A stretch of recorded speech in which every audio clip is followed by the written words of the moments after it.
আমাদের স্বাধীনতার স্থপতি বঙ্গবন্ধু শেখ মুজিবুর রহমান, উনি সফল না ব্যর্থ? চিল্লায় বলে সফল।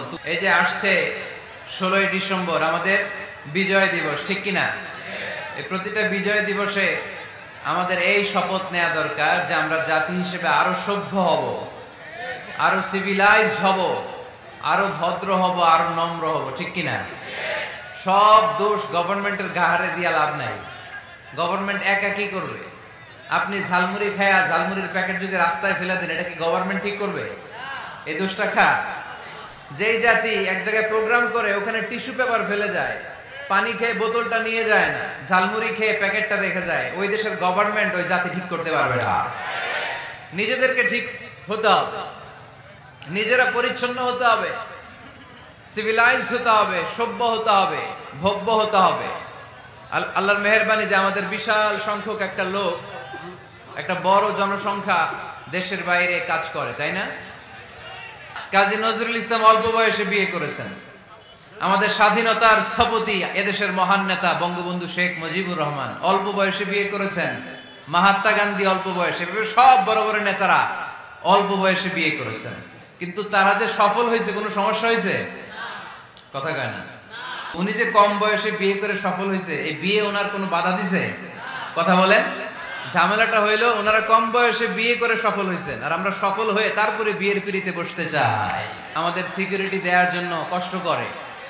আল্লাহ বাংলাদেশের পুলিশ প্রশাসনকে কবুল করো, আমাদের দেশের অহংকার সেনাবাহিনীকে তুমি কবুল করো, আমাদের র্যাবের ভাইদেরকে কবুল করো, আমাদের গোয়েন্দা বিভাগকে তুমি কবুল করো, আমাদের 56,000 বর্গ মাইলের প্রতিটা ইঞ্চি মাটিকে তুমি কোরআনের ঘাঁটি হিসেবে কবুল করে নাও।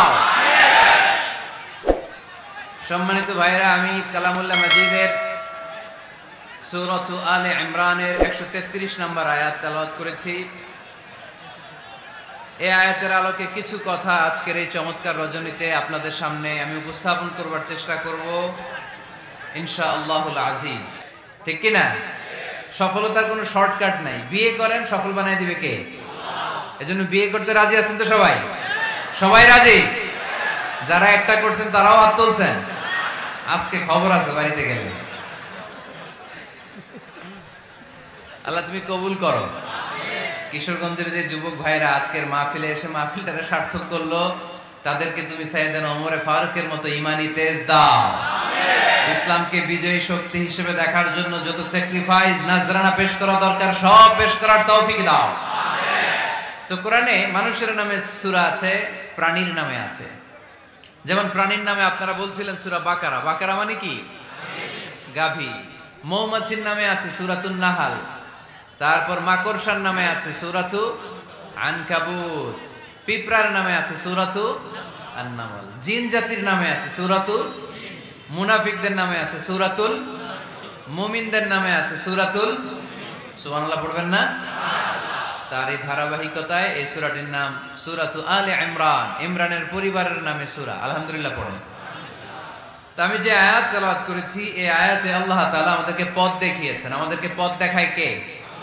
আমি যদি কোনদিন পথ ভুলে যাই, হাত ছানি দিয়ে কাছে নিও, মমতার বন্ধনে আমায় বেঁধে সব ভুল ক্ষমা করে দিও।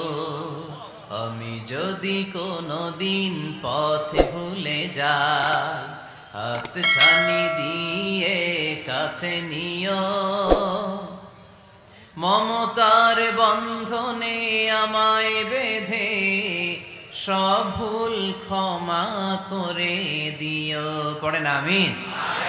আমরা সিরাতুল মুস্তাকিমের পথে চলতে চাই কি চাই না? এজন্য আমরা প্রতিদিন বলি ইহদিনাস সিরাতাল মুস্তাকিম। সবাই পড়েন ইহদিনাস সিরাতাল মুস্তাকিম। ও আল্লাহ, show us the right path, show us the correct path. তো আল্লাহ তাআলা এই সূরার 133 নম্বর আয়াতে আমাদেরকে পথ দেখিয়েছেন। পথ দুইটা। জোরে বলতে হবে কয়টা?